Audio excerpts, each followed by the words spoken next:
Programme کو آگے بڑھانے سے پہلے میں چاہوں گا کہ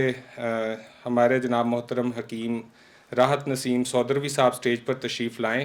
اور آج کے پروگرام کے حوالے سے ابتدائی کلمات ادا کریں۔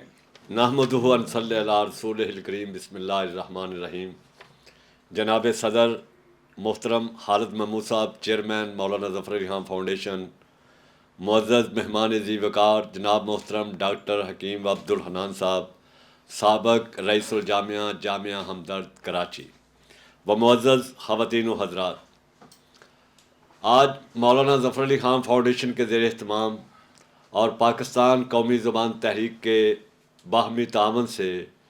نفاد اردو کے حوالے سے پروگرام منعقد کیا جا رہا ہے۔ باب صحافت مولانا ظفر علی خان نہ صرف تحریک آزادی کے ایک بڑے مجاہد رہنما تھے، اس کے ساتھ ساتھ وہ علم و ادب کے بھی بہت بڑی شخصیت تھے۔ وہ شاعر بھی تھے، ادیب بھی تھے، مترجم بھی تھے، ڈرامہ نویس بھی تھے، اور اللہ نے انہیں بے شمار صلاحیتوں سے نوازا تھا، اور وہ اردو زبان کے بھی بہت بڑے نقیب تھے۔ یہی وجہ ہے کہ اردو زبان کو فروغ دینے اور اس کے نفاذ کے لیے مولانا ظفر علی خان فاؤنڈیشن کوشاں رہتی ہے، اور آج کا پروگرام بھی اسی حوالے کی کڑی ہے۔ حضرات محترم، اردو زبان ہماری سرکاری زبان بھی ہے، اور ہماری عدالت عالیہ کا یہ فیصلہ بھی ہے کہ اسے نافذ کیا جائے، لیکن بدقسمتی یہ ہے کہ سرکاری زبان ہونے کے باوجود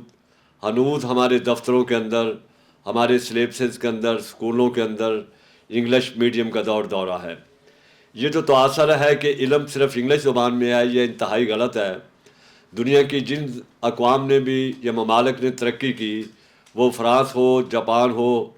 چائنا ہو، ان سب نے اپنی مقامی زبانوں کے اندر کی۔ ہم انگلش زبان کے مخالف ہرگز نہیں ہیں، وہ بھی یقیناً ایک زبان ہے، اور اس کو جو پڑھنا چاہیں ضرور پڑھیں، لیکن قومی زبان کو اپنا مقام ملنا چاہیے۔ چونکہ آج کا دور انفارمیشن ٹیکنالوجی کا دور ہے، سوشل میڈیا کا دور ہے، اور سوشل میڈیا سے ہی تحریکیں جنم لیتی ہیں،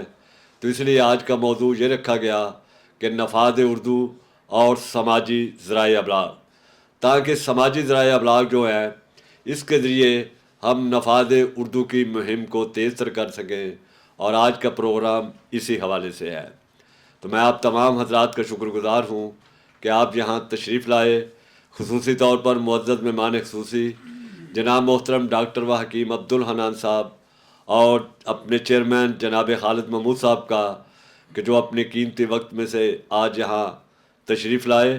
اور اس پروقار اجتماع کو رونق بخشی۔ بہت شکریہ۔